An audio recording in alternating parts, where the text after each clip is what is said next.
Hello students, I am Anubhav Shankadhar, your physics teacher. आज आप लोगों का नया चैप्टर स्टार्ट करवा रहे हैं। चैप्टर नंबर 8, धारा लूप पर बल युग्म का आघूर्ण, चल कुंडल धारा मापी। तो भाई इसमें सबसे पहले आप लोगों को हम बताते हैं, ये जो टॉपिक सामने करा हुआ है आपके, ये जो टॉपिक सामने करा हुआ है इसका क्वेश्चन एग्जाम में कैसे आता है। क्वेश्चन आता है, एक समान चुंबकीय क्षेत्र में एक धारावाही आयताकार कुंडली लटकाई गई है।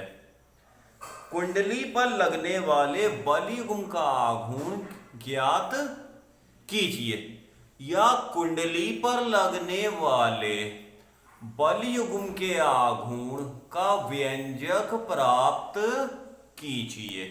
ठीक है, तो सबसे पहले बच्चों आपके सामने एक है डायग्राम, ये जो सामने डायग्राम बना है, इस डायग्राम को एग्जाम में आप ड्रॉ करिएगा पेंसिल से, पेन से नहीं, कि अगर आपसे कोई मिस्टेक हो जाए तो आप उसको सही कर सकें। ठीक है, अब इस डायग्राम में आप ये एरो देख रहे होंगे, ये किसको प्रदर्शित करते हैं? चुंबकीय क्षेत्र को। चुंबकीय क्षेत्र क्या है? V है। इसमें एक आयताकार कुंडली है जो थीटा कोण पर लटकाई गई है। आयताकार क्या होता है? जिसकी लंबाई और चौड़ाई समान हो। जैसे ये डस्टर है, ये आयत है, कैसे देखिए, लंबाई और चौड़ाई क्या है? समान है। या आमने सामने की भुजाएं ये कैसी हैं? ये समान है। डस्टर कैसा है? आयताकार है। ठीक है, अब इसमें एक आयताकार कुंडली चुंबकीय क्षेत्र में लटकाई गई है। कितने कोण पे? थीटा कोण पे, जिसकी लंबाई L है और चौड़ाई कितनी है? V है। AB वाला V ये लिखा है। अब ये घटना तो वास्तविक हो रही है। हमने एक काम करा, इस पर एक अविलंब आपतित करा और अपनी तरफ से करा। भाई हो तो नहीं रहा है, तो कोई भी चीज जब हम इमेजिनरी लेते हैं तो लाइन कैसी दिखाते हैं? डॉटेड। ठीक है, अब इस कुंडली पर एक बल युग्म का आघूर्ण कार्य करेगा, मतलब दो बल कार्य करेंगे, एक ये लगा, एक ये, जो इस कुंडली को चुंबकीय क्षेत्र के समांतर करने का प्रयास करेगा। कि भाई इस कुंडली पे एक बल युग्म कार्य कर रहा है, दो बल कार्य कर रहे हैं जो इस कुंडली को चुंबकीय क्षेत्र के समांतर करने का प्रयास कर रहे हैं। ठीक है, फॉर्मूला होता है बल युग्म का आघूर्ण बराबर बल गुणा लंबवत दूरी। अब बच्चों आपके सामने डायग्राम ऐसे है, अगर पूछा जाए इसमें लंब कौन सा है, परपेंडिकुलर, तो आप कहोगे ये है। नहीं, कोण के सामने की भुजा लंब होती है। लंब कौन सा है इसमें? BC। मतलब ये डायग्राम आप इधर से देखोगे, ये आधार है, ये लंब है, ये क्या है? कर्ण है। ठीक है, तो लंब आपका ये है, तो बल युग्म का आघूर्ण बराबर बल गुणा लंबवत दूरी। बल युग्म का आघूर्ण हो गया टॉर्क, बल हो गया F, और लंबवत दूरी हो गई BC। समीकरण नंबर 1, इक्वेशन नंबर 1। अब हमने कहा है कि भाई इसमें एक मैंने पिछले चैप्टर में एक बात बताई थी, चलो उसको फिर से बता देते हैं, कि अगर कोई कण चुंबकीय क्षेत्र में विराम अवस्था में है, रेस्ट की पोजीशन में है, तो चुंबकीय बल का फॉर्मूला होता है F बराबर BIL साइन थीटा। अब आप देख रहे होंगे यहां थीटा की वैल्यू कितनी है? 90 डिग्री।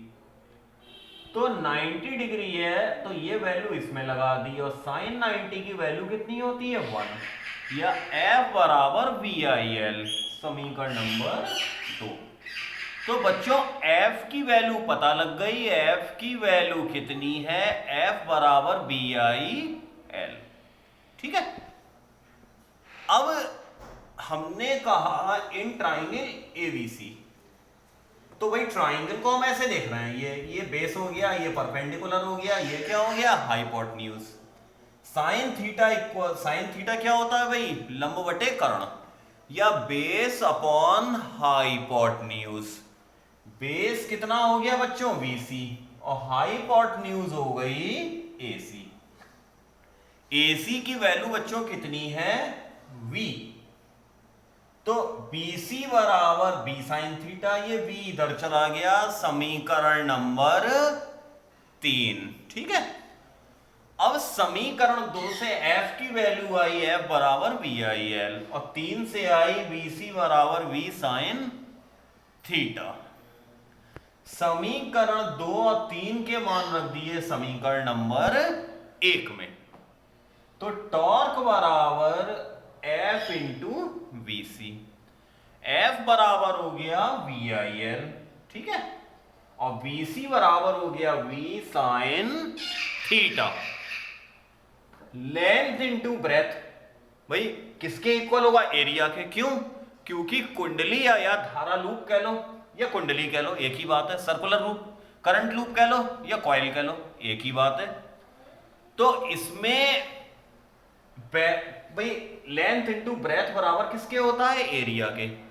एक फॉर्मूला तो आपका ये आ गया। हमने कहा यदि लूप में तार लिपटे हुए हैं और तार के फेरों की संख्या कितनी है, n है, तब बल युग्म का आघूर्ण हो गया टॉर्क बराबर NIAV साइन थीटा। ठीक है, अब इस डेरिवेशन को एक बार हम लोग कर देते हैं रिवाइज। देखिए कैसे, ये एक आयताकार कुंडली है जिसकी लंबाई L है, चौड़ाई V है। आयताकार कुंडली जो होती है चुंबकीय क्षेत्र में थीटा कोण पर लटकाई गई है, तब इस पर एक बल युग्म कार्य करता है जो इस कुंडली को चुंबकीय क्षेत्र के समांतर करने का प्रयास करता है। ठीक है, तो ये अविलंब हमने डॉटेड अपनी तरफ से गिराया, तो किसी भी चीज को इमेजनरी लेते हैं, आभासी, तो कैसे दिखाते हैं, डॉटेड। बल युग्म का आघूर्ण हो गया बल गुणा लंबवत दूरी। अब बच्चों देखिए, आप कहोगे परपेंडिकुलर तो ये है, ट्राइंगल तो ये रहा सामने, नहीं, कोण के सामने की वजह लंब होती है, तो ये लंब हो गया, ये आधार हो गया और ये क्या हो गया, कर्ण हो गया। तो बल हो गया F, लंबवत दूरी हो गई BC, समीकरण नंबर 1। अब भाई बच्चों हमें ना तो F की वैल्यू पता है और ना ही BC की वैल्यू पता है, तो एक काम करा, अगर हमें F और BC दोनों की वैल्यू पता लग जाए तो हमारा डेरिवेशन हो जाएगा। तो देखिए, अगर जैसे कोई भी कण है वो चुंबकीय क्षेत्र में स्थित है, ना कि गति कर रहा है, तो फॉर्मूला होता है F बराबर BIL साइन थीटा, चुंबकीय बल का। तो यहां पर आप देख रहे होगे थीटा की वैल्यू कितनी है, 90 डिग्री। साइन 90 की वैल्यू कितनी होती है, 1। तो F बराबर VIL, समीकरण नंबर 2। अब हमने कहा त्रिभुज ABC में, ठीक है, साइन थीटा बराबर लंब बटे कर्ण, BC अपॉन AC। AC की वैल्यू कितनी है, V, तो V इधर चला गया, VC बराबर V साइन थीटा, समीकरण नंबर 3। समीकरण 2 और 3 के मान रख दिए समीकरण नंबर 1 में, या ऐसे कह लीजिए, on putting the value of equation 2 and 3 in equation 1, क्या है, torque equals to F into VC। F की वैल्यू लग गई BIL और BC की लग गई V sine theta. Length into breadth, ये किसके बराबर होता है, एरिया के, कि टॉर्क बराबर, अब फॉर्मूला भाई आयत का क्षेत्रफल क्या होता है, क्षेत्रफल बराबर लंबाई गुणा चौड़ाई, तो टॉर्क बराबर हो गया VIA साइन थीटा। तो एक फॉर्मूला तो भाई हमारे सामने ये आ गया। अब हमने कहा यदि इस कुंडली पे धारा लूप है या कुंडली है, तार लिपटे हुए हैं, ठीक है, तार लिपटे हुए हैं, अपनी तरफ से मान लिया, और तार के फेरों की संख्या कितनी है, n है, तब लूप पर लगने वाला बल युग्म का आघूर्ण टॉर्क बराबर होगा NIAV साइन थीटा। ठीक है, अब जो है टॉर्क बराबर NIAV साइन थीटा। तो बच्चों ये डेरिवेशन आपको समझ में आया। इस डेरिवेशन में ये इंपॉर्टेंट है भाई। और आप लोगों को जो आगे करवाएंगे, एक आता है टॉर्क बराबर mv साइन थीटा, तो उसमें खाली इतना होता है, NIA की जगह m रख दिया जाता है, और टॉर्क बराबर आता है mv साइन थीटा। इस डेरिवेशन को करके जरूर देखिएगा और डायग्राम 2-3 बार बना के देखिएगा, याद हो जाएगा। पेंसिल से ड्रॉ करिएगा, बिल्कुल साफ सुथरा, पेन से नहीं। और डायग्राम के बाद देखिए डेरिवेशन करने की का मेथड क्या होता है। एग्जाम में